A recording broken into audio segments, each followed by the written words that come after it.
কালিমা লা ইলাহা ইল্লাল্লাহু মুহাম্মাদুর রাসূলুল্লাহ। নবী মুহাম্মাদুর রাসূলুল্লাহ সাল্লাল্লাহু আলাইহি ওয়াসাল্লাম দয়াল নবীজির কলিমার উপর দুরূদ পড়ো।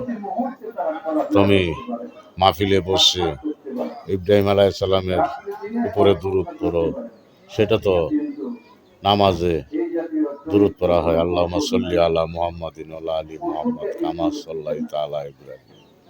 আখেরি মোনাজাত পড়ো নামাজে। তো সেই মাহফিলে বসেও তুমি এই দরুদ পড়বা, যে নবীজির উপর দরুদ তুমি কোথা থেকে কোনখানে পড়বা?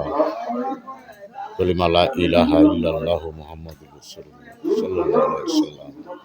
লা ইলাহা ইল্লাল্লাহ মুহাম্মাদুর রাসূলুল্লাহ সাল্লাল্লাহু আলাইহি ওয়াসাল্লাম। আল্লাহুম্মা সাল্লি আলা মুহাম্মাদিন ওয়া আলা আলি ওয়া সাহবিহি ওয়াসাল্লাম। ইয়া রাসূলুল্লাহ, ইয়া হাবিবাল্লাহ। আল্লাহর সাহাবারা কথায় কথায় বলতো ইয়া রাসূলুল্লাহ, ইয়া হাবিবাল্লাহ।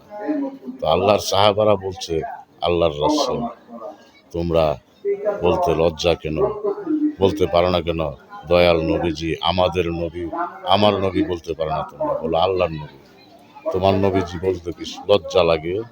দয়াল নবীজি কুল কায়নাতের নবী, নূর নবীজি, নূর নবীজিকে বলো মাটির তৈরি, মাটির নবী। আল্লাহ যেখানে বলেছে নবীজি আমার বন্ধু, পৃথিবী আসমান জমিন 18,000 মাখলুকাত সৃষ্টির আগে আল্লাহ দয়াল নবীজিকে, নূর নবীজিকে সৃষ্টি করে রেখেছে। আদম হাওয়ারও বাবা নবী, নবী কাবারও কাবা, আদম হাওয়ারও বাবা। সেই নবীজিকে তোমরা দুর্বল বানিয়ে দেশের মানুষের কাছে দৌড়ে দৌড়ো। তোমরা বড় হইতে চাও, তোমরা নবীজির সমান হইতে চাও, এসব ভুল করো না। ভুল করলে তুমি কুল পাইবা না, সাবধান হয়ে যাও।